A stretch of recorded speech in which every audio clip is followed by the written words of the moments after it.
রাজ্যে যখন সিভিক পুলিশদের নিয়ে নানান অভিযোগ উঠছে, সেই সময়ে দাঁড়িয়ে এমন একজন সিভিক পুলিশের কথা আমরা জানতে পারলাম, যার মানবিকতা শুধু সিভিক ভলেন্টিয়ারদেরই নয়, সাধারণ মানুষের কাছে দৃষ্টান্ত হতেই পারে।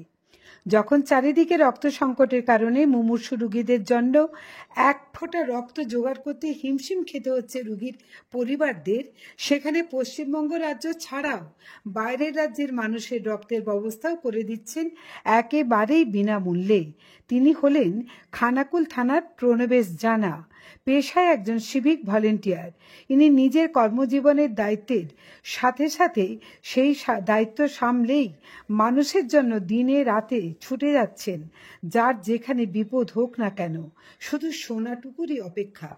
এই সিভিক ভলেন্টিয়ারের জন্য হাজার হাজার মানুষের রক্তের অভাব মিটছে।